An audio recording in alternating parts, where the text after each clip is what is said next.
Welcome back to the latest episode of the Key and Mang audio experience. I'm your host, Mang. As always, joined by my fellow co-host, Key. Key, what's good? What's up, Meg? How are you? I'm good. How are you? I'm lovely. Can't complain. Just had a big breakfast, late breakfast. Late breakfast because it's afternoon time over there, huh? Yeah, yeah, exactly. On today's episode, we have Neville Chu, a former physical therapist making a transition to a totally different career field. Neville, how are you? I'm good. I'm good. Thanks for having me. No, thanks for coming on. Like I mentioned in the intro, you were a physical therapist and decided to make a transition. Can you tell us a little bit about what got you into physical therapy to begin with? Yeah, so I've always had this desire to help people in a physical sense. My mother was a nurse way back in the day, and so she would always kind of tell me kind of her stories being a nurse. She was actually a nurse in the burn unit in the ICU uh, back in Taiwan many years ago, and this was before obviously medicine constantly evolves, and so the stuff that she would tell me about what she went through or what she had to work with like always kind of stuck with me and made me want to help people. And so after college, I tried going down like the personal trainer route, and I did that for a little bit, and then I realized I wanted to help people who didn't just see exercise as kind of like kind of a thing that they pay for on the side. And I know not everybody who seeks a personal trainer is like that, but in the setting that I was at, it was very much so kind of a luxury thing. And I wanted to help people who needed a little bit more help getting back on their feet. So started looking down the field of physical therapy. This was also the time that my late grandfather had a stroke, and so my mom was telling me about all the stuff that he was going through in PT. I had never even heard of the field until after I graduated college, and so I started looking into it. Um, and it seemed a lot more enticing to my personality than traditional medical school, which probably wouldn't even have gotten into anyways. But I liked the idea of the patient provider relationship, kind of the consistency in the touch points of care, and so I just kind of went down that route. Nice. And then you went to school out in Massachusetts, right? Correct. I went to Boston University. Yeah. What was your experience in Massachusetts like? Well, let's see. Moved there after living the majority of my life in Southern California. And so my first thought was in the summertime, I was like, this humidity is crazy. Um, and then living in a, really college town. So my undergrad was in a very like it's a school that's in a very pre-planned suburban area. And so there's not a whole lot of crazy college life that you see on the surface. There's stuff that happens like we don't talk about, but it wasn't a college town per se. And so when I went to Boston University, everything there is college town. You got like Harvard, MIT, BU, Boston College, and so everything is catered to that kind of like transitional life stage. And so that was a huge adjustment because I was also older than most people in my PT class because most of them came straight from undergrad. Um, I was one of the like two or three married folks.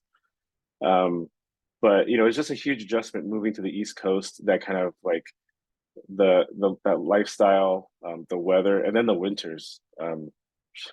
Every winter it seemed like they were saying, "Okay, this is the worst winter yet," and it just kept getting worse and worse. And so I think after a few years, I was like, "It can't get worse. I gotta leave."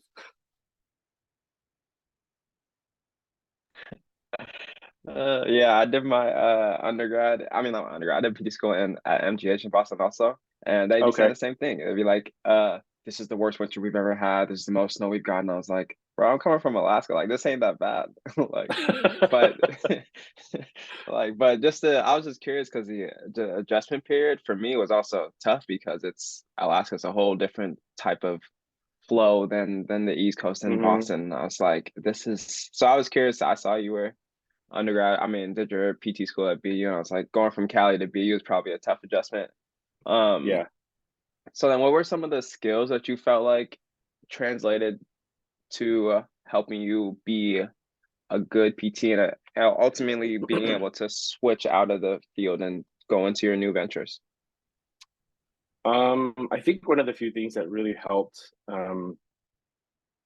in as a PT, but also leaving the field was my prior experience not having been PT related at all, right? So my academic uh my time in academia wasn't always so siloed into like thinking about, okay, this is the, a lot of times you get a lot of students who high school, maybe this is kind of like the stereotypical track, right? They're a high school athlete or college athlete, got hurt, and we're like, okay, if I can't play pro, I want to help. So they go to the PT, like the rehab field. And so they kind of like siloed into like, I'm going to do this, and then it's PT, and then it's undergrad, and then it's a PT school. And sometimes maybe it's one of those hybrid programs where it kind of feeds directly into PT school, and then it's work, and then it's, maybe a residency or fellowship, and then it's just kind of like, this is that.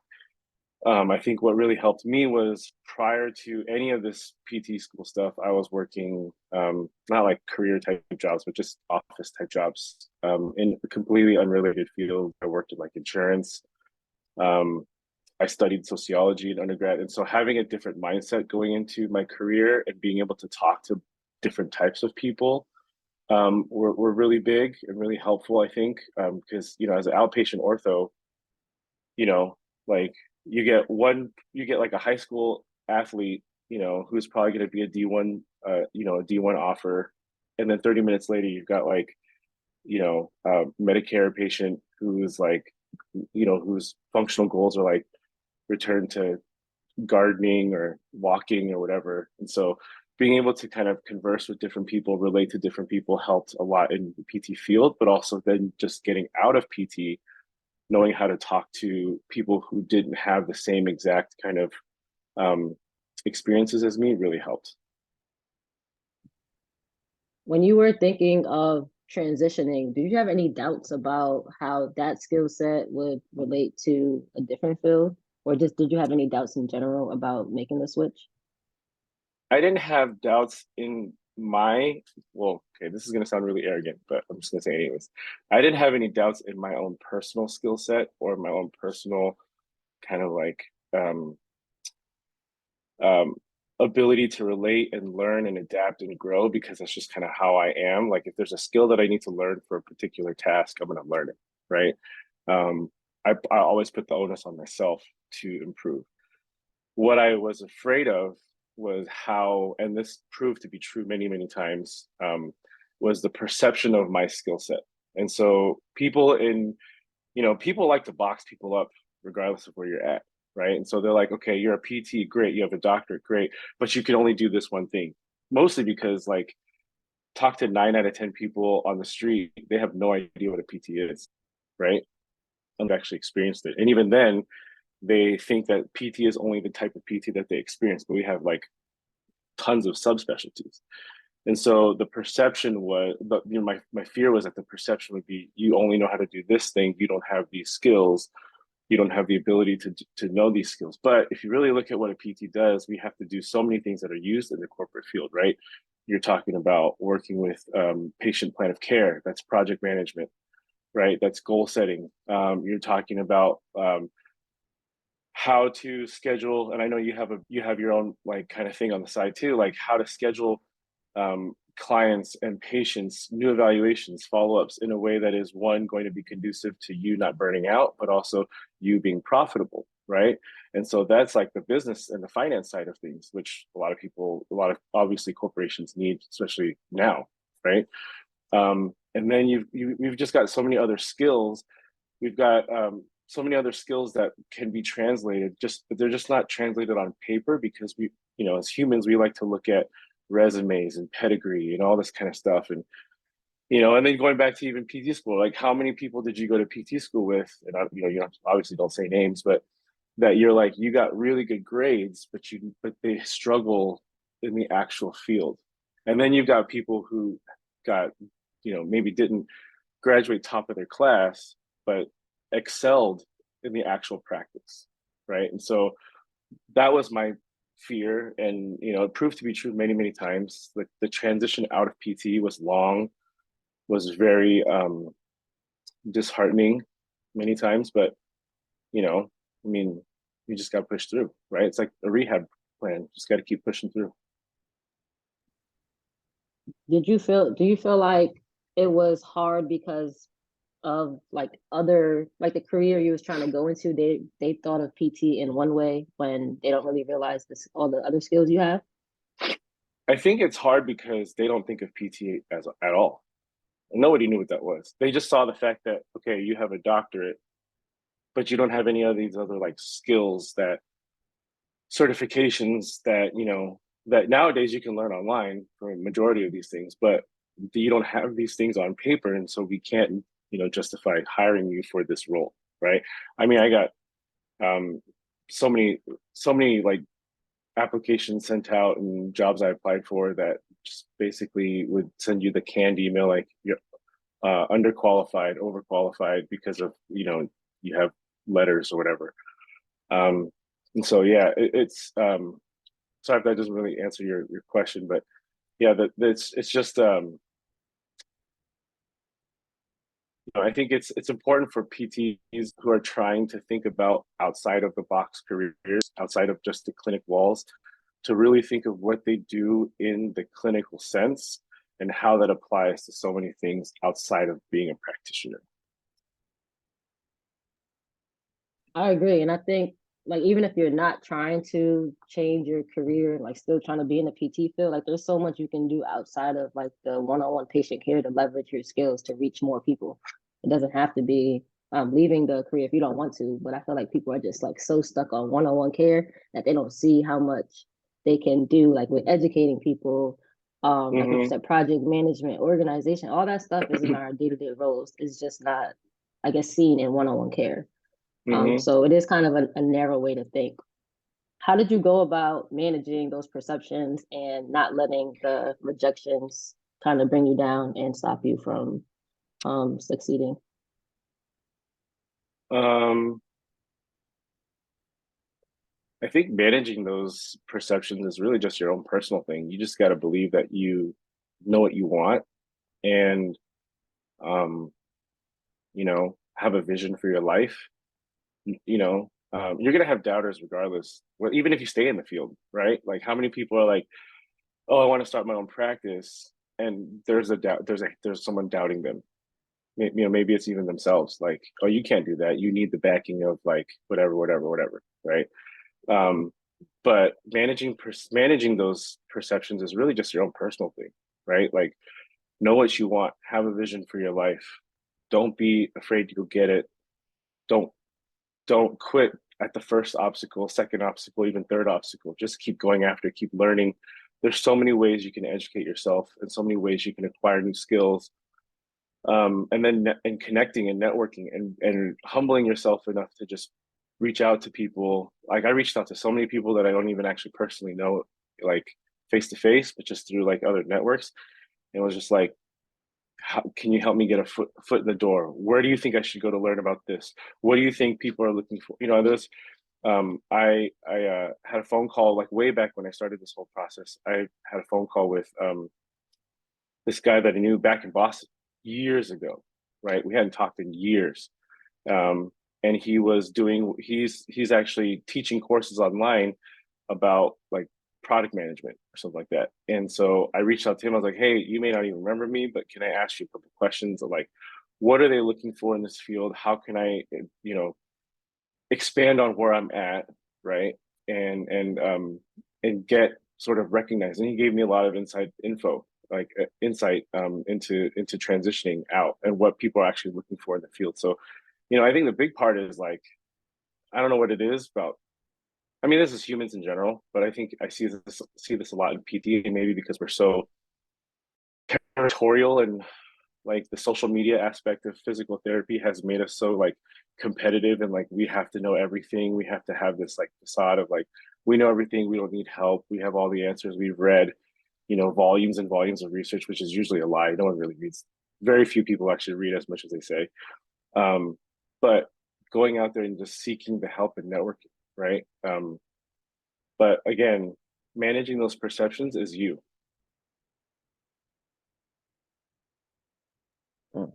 I like that. I like that. Taking ownership of your actions and living with the result that comes out of it because you went all in with what you wanted. You were clear with what you wanted. Yeah. When it comes to like now that you're transitioned out of the field and still got a new career, you still got things, you got a family, you got your lifts. How do you manage it all and make sure that you still are fulfilling all of the other priorities in your life? Well, I think the first thing is you just gotta like know what is, it's let's go back to like PT, right? What are your long-term goals? What are your short-term goals? And how do you set goals? What are your SMART goals, right? What's realistic in the near term? What's realistic in the long term? And how are you objectively measuring that those achievements, right? Saying I want to get stronger is not a goal. That's an idea, right? But I want to be able to do this, this, and this in this amount of time frame. That's a goal. So that's kind of where I started, was being realistic with myself. I'm not gonna I stopped training to compete. I don't coach really anymore. Um, you know, actually, the only thing I do coach now, and we just wrapped up yesterday, is my 6-year-old soccer team. So I coach that. It's a lot different than coaching like competitive weightlifters. Um, but just kind of having an honest kind of like self inventory of where you're at, and then finding a support system, right? And it can look differently for different people. For me, like I'm blessed. My wife is 100% supportive of my goals and in my career transition, and she was like, go get it, go do what you need to do, go be who you want to be, go be happy, find fulfillment. And knowing, I think for me, knowing that there's people that there's the small, handful of people that whose opinions matter to me, like I have their support. It's also kind of puts it on me that like I can't fumble that. You know what I mean? Like they're sacrificing their time and energy and space for me to do what I need to do and want to do. And so I have to take that seriously. I can't just kind of like goof around, right? And so that really comes down to, again, like when you ask about how do you prioritize and shift things around, it's really you, like be honest with yourself. You know, what do you want to do? Who's going to help you do it? And block everything else out. Have you always had this mindset, or is this something you had to learn and grow into? No, I didn't have this mindset at all growing up. I was total like you asked my wife what I was like in undergrad. I mean, like it's complete opposite. And in PT school, I was getting serious, but you can even ask some of my close friends that I went to PT school with. I was getting by, you know. um, and a lot of I think what made me take this honestly, what made me kind of shift my mindset was when my oldest was born, and immediately like because so this kind of mindset is very much adopted from my dad, and which I didn't really understand that mindset when I was growing up. But when my oldest was born, it was almost like I immediately kind of like um, went into his mind, my dad's mind, and just adopted like and finally understood everything of what he was working towards and trying to build as I was growing up, and everything just kind of like shifted.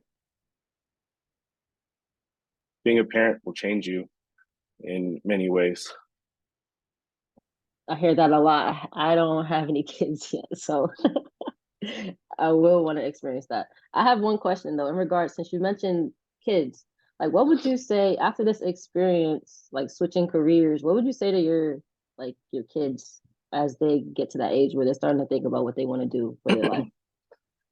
um, I would say to them, be everything that you want to be, but also make sure that you can feed yourself. So I believe in chasing your passions. I believe in you know um, doing what brings you joy, right? But I also believe that you have a responsibility to learn to take care of yourself. Now it looks differently for everybody, right? Like it's different. Like when I say feed yourself, that's different for everybody. And I'm not going to judge somebody for this is, what it means for them to be fulfilled and content.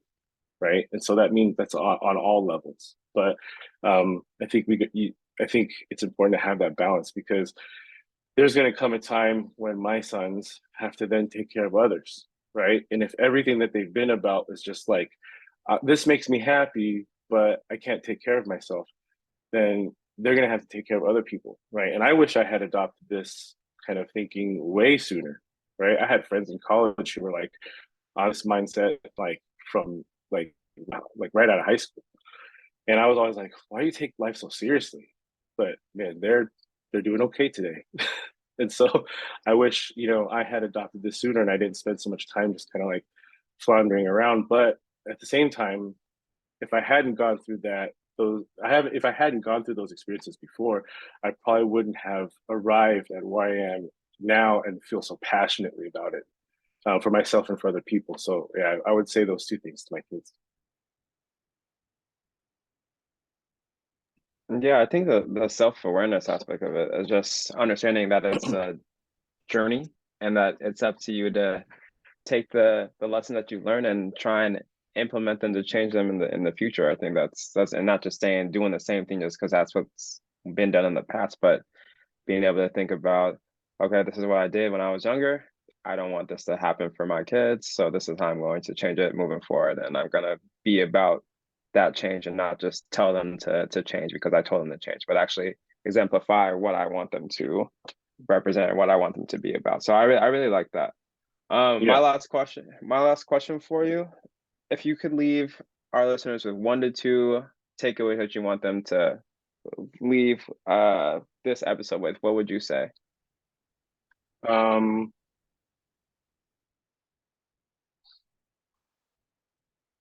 I would say the first thing is don't box yourself in. You're not your title, you're not your school, you're not your degree, you're not however many letters and OCSs and SCSs and however many CSs and whatever you put after your name. That's not who you are. You're not your salary. You're not the hospital you work for. Don't box yourself in. And the second thing is, be honest with yourself. I've talked to a lot of people since, you know, more and more people have kind of like, and it's not like I know a ton of people, not like, social media famous or anything. But I've talked to a few people who have kind of caught word of me kind of leaving the field.